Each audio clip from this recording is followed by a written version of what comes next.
My name is Ashley Moore, and for years I built my career on one simple truth. There is no life after death. I was the voice of reason, the skeptic who exposed lies, debunked miracles, and proved that near-death experiences were nothing more than the brain's final hallucinations. Faith? It was a crutch. The afterlife? A fairy tale. I had thousands of followers who believed in me, who trusted me to guide them away from superstition and into the light of logic. But I was wrong. I died. And what I saw on the other side shattered everything I thought I knew. This isn't just another story. This isn't something you can laugh off or explain away. Because what happened to me isn't just about me. It's about all of us. And if you don't listen now, it won't be long before you find out the truth for yourself. Subscribe to the channel and turn on notifications so you don't miss new stories. If you enjoyed this one, leave a like, it really helps. And don't forget to share your thoughts in the comments. Let's discuss. I never feared death. In fact, I mocked those who did. Fear of the unknown, fear of divine punishment, fear of some cosmic judgment. I laughed at it all. To me, the idea of an afterlife was nothing more than an ancient fairy tale, a desperate attempt to control people through fear and superstition. My name is Ashley Moore, and for the last 5 years I built my career tearing apart those illusions. My YouTube channel was dedicated to exposing so-called miracles and debunking near-death experiences. I dissected every testimony with cold logic, proved with science why people hallucinated in moments of trauma, and took pride in every comment that read, "Ashley, you helped me break free from religious nonsense." I was their champion of reason, the voice that silenced the believers, the light that pulled people out of the darkness of faith, and I thrived on it. Every video, every debate, every confrontation only made me more certain. God was a lie, and I was the one brave enough to say it out loud. But nothing prepared me for what was coming. Nothing in my perfectly rational, scientific mind could have predicted that in less than 24 hours, I would come face to face with something I had spent my entire life denying. That night I was filming a new episode, a special one, meant to be my biggest yet. The topic? Why near-death experiences are just brain malfunctions. My research was flawless. I had collected countless medical reports explaining how oxygen deprivation and neural activity could create hallucinations of tunnels, lights, and even full conversations with divine beings. I had footage of so-called miracles exposed as hoaxes. I was ready to destroy every argument in favor of the afterlife. I adjusted the camera, fixed my hair, and leaned forward, staring directly into the lens. "All right," I said, flashing my signature confident smirk. "Let's get one thing straight. When you die, you die. Your brain shuts down, your consciousness fades, and that's it. No heaven, no hell, no angels, no demons. And I'm going to prove it to you." The chat exploded with messages. "Go, Ashley, expose the lies. Another banger, can't wait. I wish my mom could hear this. She's obsessed with NDEs." It fueled me. The rush of validation, the power of being the one to open people's eyes. It was intoxicating. But then, a comment caught my attention. It stood out among the flood of messages, chillingly simple. "You are about to find out how wrong you are." I stared at it for a second, a troll, obviously, nothing new. I laughed it off and continued tearing through my script, debunking every argument believers had ever thrown at me. The session lasted almost 2 hours, and by the time I signed off, I felt unstoppable. I had no idea that would be the last video I would ever make as the person I was.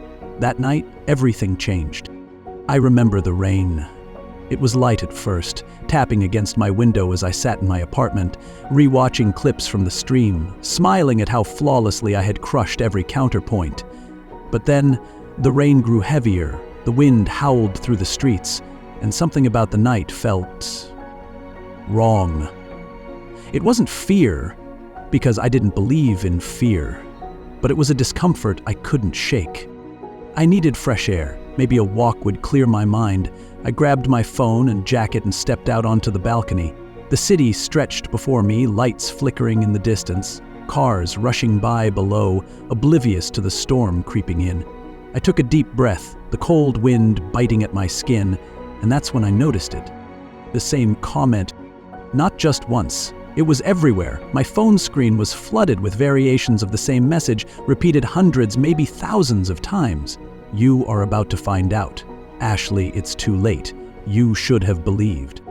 A chill ran down my spine, the first real unease I had felt in years. I refreshed the page.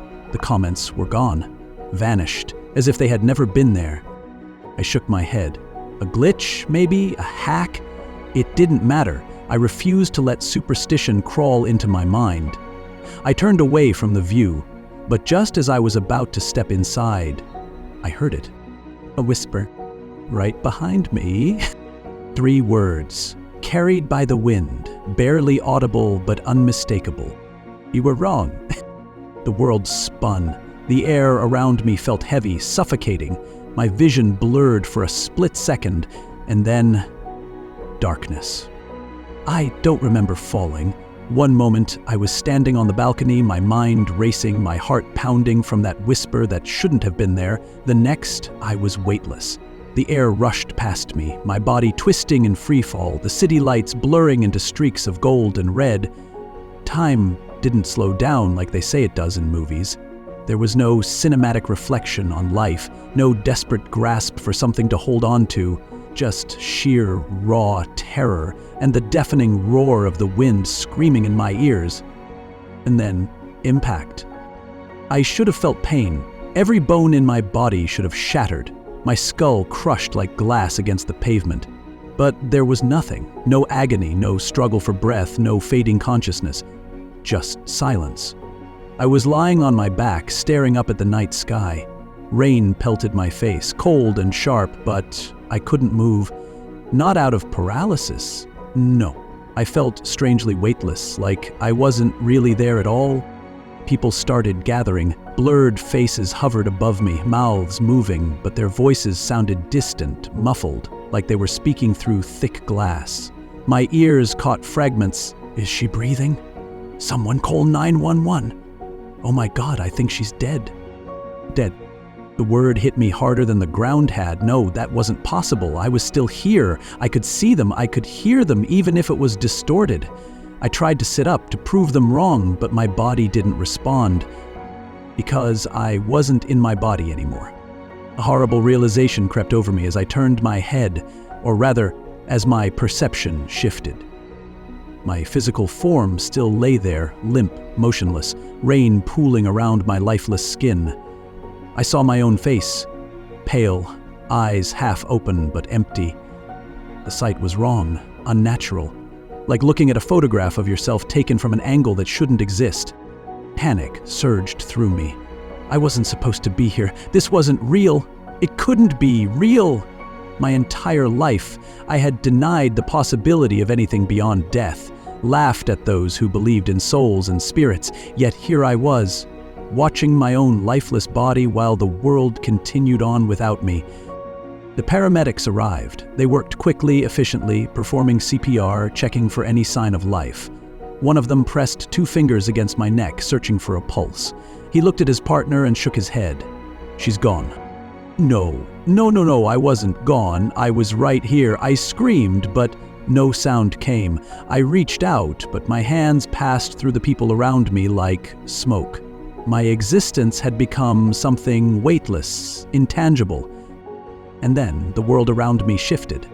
The rain stopped, not gradually, but all at once, as if someone had hit pause on reality. The people, the flashing ambulance lights, the distant honking of traffic, it all faded, dissolving into a vast, suffocating darkness. A silence so complete it was almost deafening. I wasn't on the street anymore. I wasn't anywhere. I turned in every direction, but there was nothing. No ground beneath me, no sky above, just black, endless, and hungry. And then, from the depths of that abyss, a voice called my name. Ashley. It wasn't a whisper this time. It was clear, steady, calm, but there was something about it that made my entire being tremble. It wasn't human, it wasn't angry, nor was it kind. It simply was. I tried to speak, to demand answers, but before I could, a light flickered in the distance. Faint at first, like a dying ember, then growing, expanding, consuming the darkness.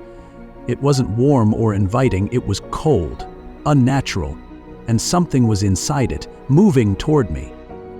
Figures began to emerge from the light, their shapes flickering like distorted shadows on water. My stomach clenched as I realized I recognized them. They were my followers. Faces I had seen in my comment sections, people who had praised me, thanked me for freeing them from their faith. Their eyes were hollow, their mouths twisted in expressions of something between sorrow and rage. And they were whispering, "You lied to us." I stumbled backward, except there was no ground to stumble on. I was floating, weightless, yet I felt an overwhelming urge to retreat, to escape. "You took our faith." A young man stepped forward, his face painfully familiar. I had read his messages before. "Ashley, you helped me see the truth. Religion is a scam. Thank you for freeing my mind." I had felt proud reading those words, but now his eyes bore into me with something that made my non-existent stomach turn. "I was afraid to die," he said, voice hollow. "But you told me not to be." He reached out. His hand passed through me, but I felt it, an unbearable cold, sinking into whatever was left of me. I gasped, or at least I tried to. More voices joined his. Dozens, then hundreds, overlapping into a terrible, accusing chorus.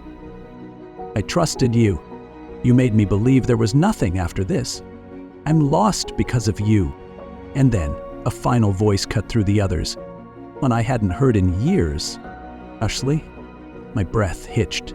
That voice, soft, hesitant, filled with quiet pain. I knew it. I turned, and there she was.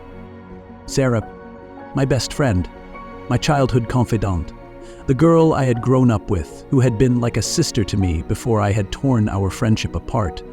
The last time we had spoken, she had begged me to stop. "Ashley, you don't understand what you're doing. You don't see what I see." And I had laughed at her, called her brainwashed, blocked her from my life. She shouldn't have been here. She shouldn't have looked like them. "Ashley," she whispered again, taking a step closer. Her eyes were filled with something deeper than anger, something worse. Disappointment. "You were wrong." The light around us pulsed, expanding, stretching like a mouth about to swallow me whole.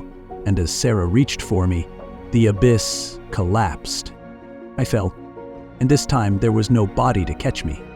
I was falling, but there was no ground beneath me. No wind, no rush of air, no sense of speed. Just a sinking, an endless descent into something I couldn't see. The voices were gone, the light had vanished. There was only the weightless sensation of being pulled downward, deeper into an abyss that felt infinite. My mind screamed for logic, for reason, but nothing about this was rational. I had spent years proving that near-death experiences were just hallucinations, tricks of a dying brain. But my brain was gone, wasn't it? My body lay lifeless in the rain, surrounded by paramedics who had already declared me dead. So what was this? Where was I going? Then the fall stopped. Not abruptly, not with a jolt, just a sudden, unnatural stillness. I was standing, though I hadn't landed. Beneath me stretched something that looked like a floor, but it wasn't solid. It shifted like liquid, but didn't ripple under my feet. The air, or whatever this place had instead of air, was heavy, thick with something I couldn't name. It wasn't fog, wasn't smoke, but it clung to me, pressing in, making it harder to think, harder to move. A sound broke the silence. A distant, rhythmic pulse, like a heartbeat, slow and deliberate. It came from everywhere and nowhere, vibrating through the space around me. With each pulse, the darkness seemed to breathe, expanding and contracting as if the void itself was alive. And then, in the far distance, something appeared. A faint glow, dim and wavering, like a candle flickering in the wind. It wasn't warm, it wasn't inviting, but it was the only thing in the nothingness, and I had nowhere else to go. I took a step forward. My foot met the shifting ground, and though it didn't feel stable, it held me. Another step, then another. The glow remained distant, always just far enough that I couldn't reach it, but I kept walking. There was no concept of time here. It could have been minutes, it could have been years. The pulse continued, steady, unchanging, an anchor in the emptiness. Then, the whispers returned. Not the accusing voices from before. These were different, layered, overlapping, a chaotic murmur of words I couldn't understand. They came from the darkness around me, whispering in a language that felt ancient, inhuman. The words scraped against my mind, not entering through my ears, but pressing directly into my thoughts. I clutched my head, but there was no escaping them. A figure emerged ahead, standing in the path between me and the glow. I stopped. My breath, if I still had breath, hitched in my throat. The figure was tall, unnaturally so, its form stretching upward beyond what I could comprehend. Its body was shadow and void, shifting like smoke, but its eyes were fire. Not burning, not consuming, but radiating a heat that seared into me without touch. It spoke, but its mouth never moved. The voice was everywhere, reverberating through the space like a ripple in reality itself. "You do not belong here." The words weren't a warning, they weren't a threat. They were a statement, cold and absolute. I tried to speak, to ask where I was, what was happening, but my voice didn't exist. The figure took a step forward. It didn't walk. It shifted, as if the space between us folded, shrinking the distance without movement. "Turn back." A command, a demand, but there was no way back. The abyss behind me stretched forever, and the only thing ahead was this entity and the unreachable glow. I shook my head, forcing my thoughts into coherence. What is this? I wanted to ask. What is happening to me?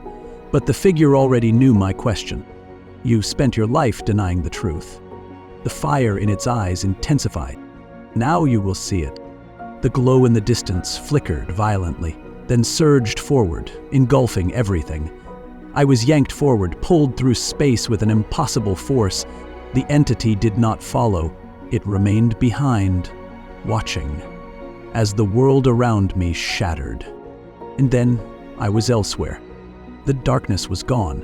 In its place, an expanse of blinding white stretched in every direction, so vast and infinite that my mind struggled to comprehend it.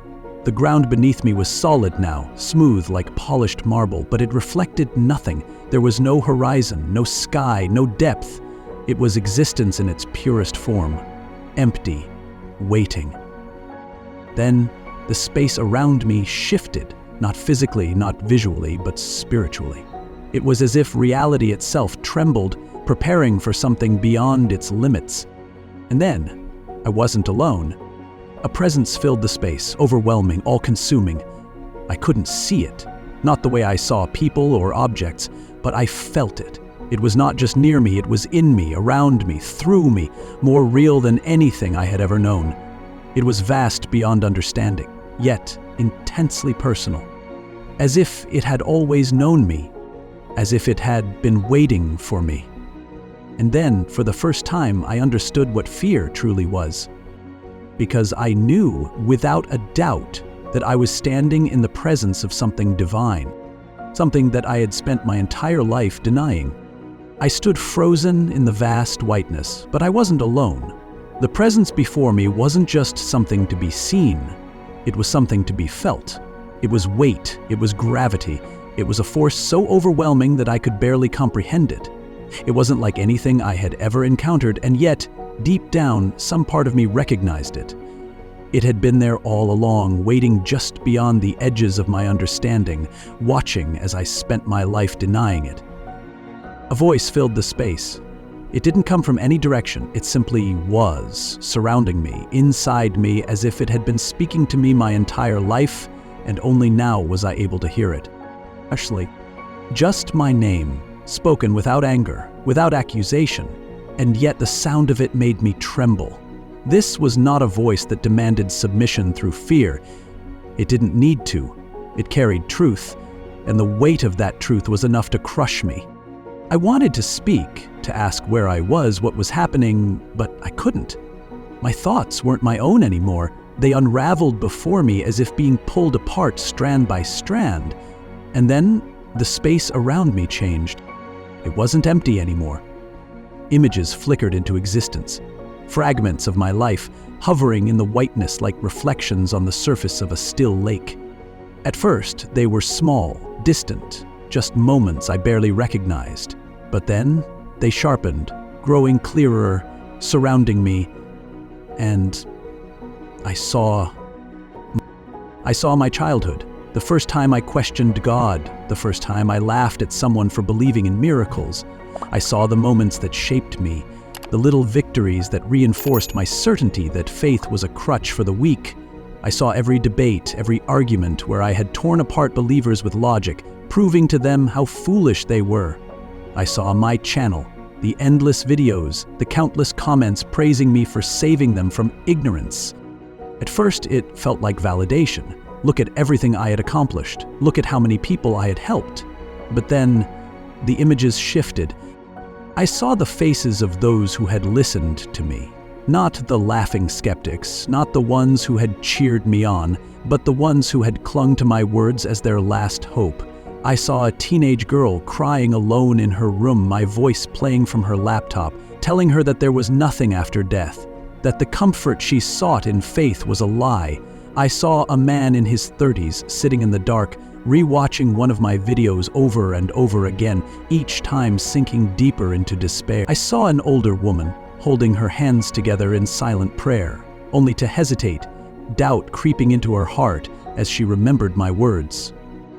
And then I saw what happened to them next. The girl never made it to adulthood. She ended her life a year after watching my videos, convinced that nothing waited for her beyond this world. The man gave in to the emptiness, losing himself in addiction, seeking an escape from the meaninglessness I had convinced him was the only reality. The woman died alone, her last moments filled with uncertainty, robbed of the peace she had once found in her faith. I wanted to look away, but there was no way to look. This was not just a vision. This was truth, raw and undeniable, laid bare before me with no room for excuses, no chance to argue. You thought you were giving them freedom. The voice wasn't condemning me. It wasn't angry. That made it worse. It would have been easier if it had raged at me, if it had scorned me, because then I could have fought back. But there was nothing to fight. There was only the weight of what I had done. You took their faith and gave them nothing in return. The images kept coming, and with them, an unbearable clarity. I saw not only what I had done to others, but what I had done to myself. Every time I had laughed at believers, every time I had dismissed an experience I couldn't explain, every time I had silenced a quiet doubt in my own mind, I had built a cage around myself, brick by brick, trapping myself in a world I thought I controlled. I had called it freedom, but it was a prison. A carefully constructed illusion designed to protect me from the one thing I feared most, the possibility that I was wrong. And I had been. I had been so sure, so certain that I had shut out anything that didn't fit my narrative.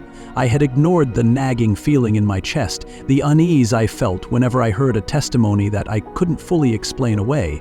I had dismissed the dreams, the coincidences, the moments of inexplicable clarity that had tried to tell me there was something more.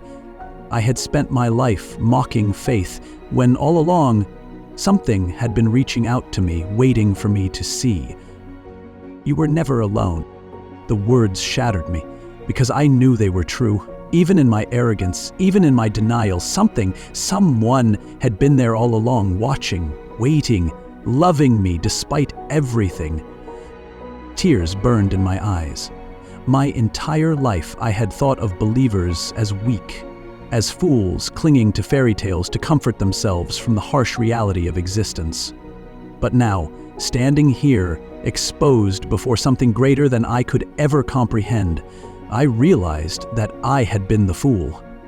I had spent my life fighting against something that had never wanted to fight me in the first place. And now I was out of time. The images faded, leaving only the presence, the voice, and me. What happens now, I thought? though I didn't need to say it aloud. There was a pause, not hesitation, just a pause, as if the very fabric of this place was considering my question, and then the answer came. You must see what comes next. The whiteness around me trembled, the air shifted, and suddenly, I wasn't standing in infinite light anymore. I was standing in the future, and what I saw next made my soul. The light shattered around me, and suddenly I was somewhere else. Not in the void, not in that endless whiteness. I was standing in a world that looked familiar but felt utterly wrong. The sky above was thick with smoke, not from fires but from something unnatural. A heavy, oppressive darkness that seemed to pulse as if it were alive. The buildings, the streets, the cities, they were still there, but they felt empty, devoid of something I couldn't quite name. People walked the streets, their faces blank, their eyes hollow. There was no fear, no anger, no sorrow, just an eerie, mechanical calm. I turned, trying to understand where I was, but before I could process anything, the voice returned, surrounding me once again. This is the world that follows. It wasn't a threat. It wasn't a warning. It was simply a statement of fact. A sound echoed through the air, a distant hum, rhythmic and precise like a pulse running through the fabric of this place. I looked closer at the people, at their hands, their necks, their foreheads, and then I saw it. A mark. Not ink, not a brand, but something that glowed beneath their skin, something artificial yet organic, something implanted in them. They moved in perfect synchrony, not speaking, not questioning, simply existing. "What is this?" I whispered, though the words didn't need to be spoken. A world without faith. A deep, sickening dread coiled in my stomach. This was the future? This was what came next? It wasn't chaos, it wasn't war, it wasn't destruction in the way I had always imagined the end of the world. It was worse. It was emptiness.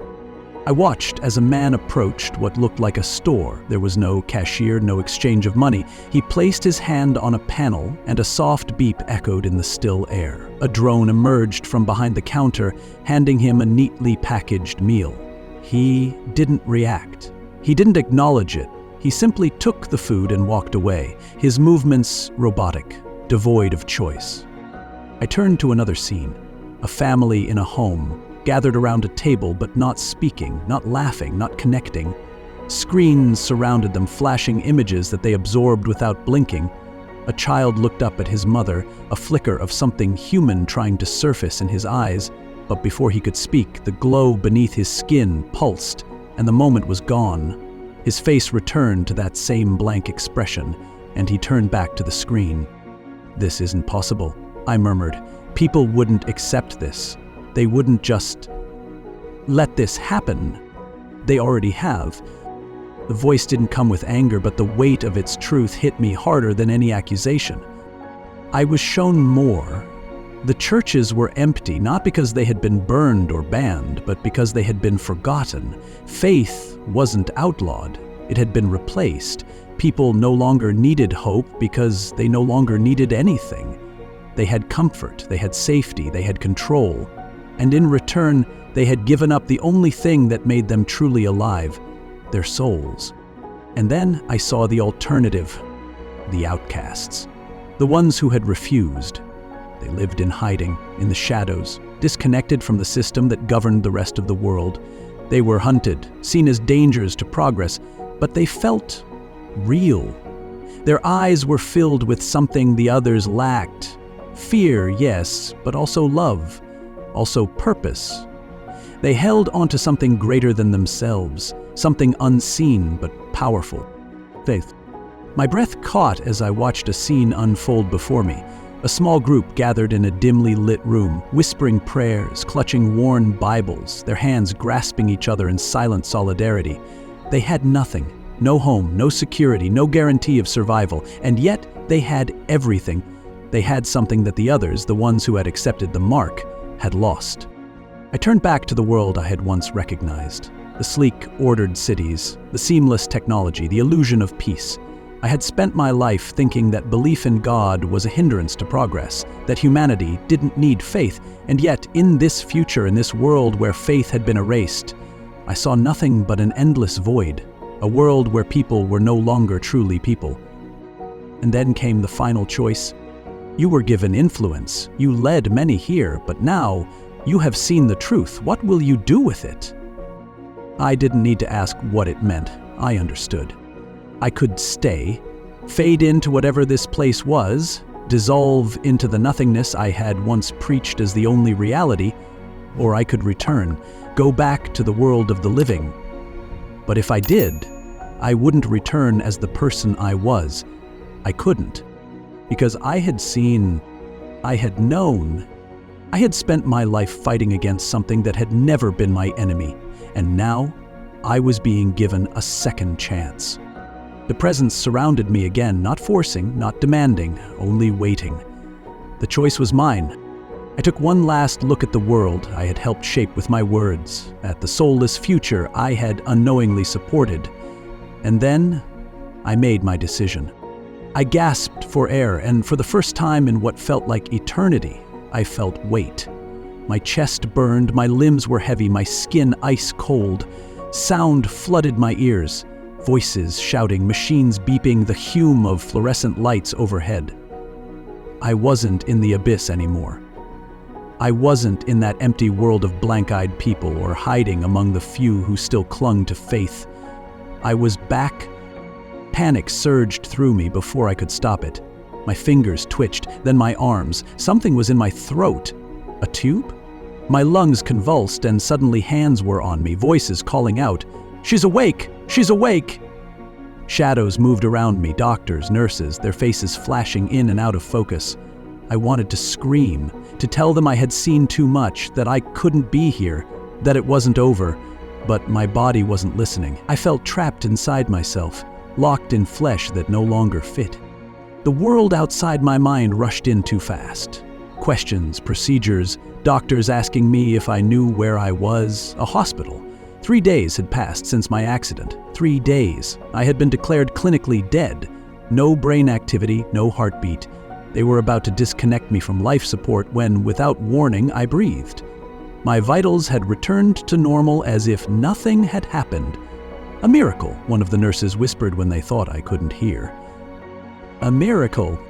I had spent years laughing at that word, dismantling it piece by piece, stripping it of all meaning until it was nothing more than wishful thinking. But I had seen things I could never explain, felt things that logic could never account for. My entire body ached with the weight of what I knew, what I had learned, what I had been shown. And then came the part I hadn't anticipated. No one believed me. Not my doctors, not my family, not even my closest friends. When I could finally speak, I tried to tell them, tried to explain. I had died, I had been somewhere else. And what I saw, it was real. It was more real than this world, more real than the machines keeping me alive, more real than the skeptical faces surrounding my bed. I told them about the darkness, about the presence, about the future that awaited if humanity continued on this path. Their expressions shifted from relief to concern, from concern to discomfort. I saw it in their eyes before anyone said a word. The way my mother gripped my hand a little too tightly, the way the doctor's smile became forced. "Ashley," my best friend, Olivia said softly, forcing a laugh. "It was just a dream. A really intense one, sure, but your brain was shutting down. Oxygen deprivation can cause hallucinations, you know that."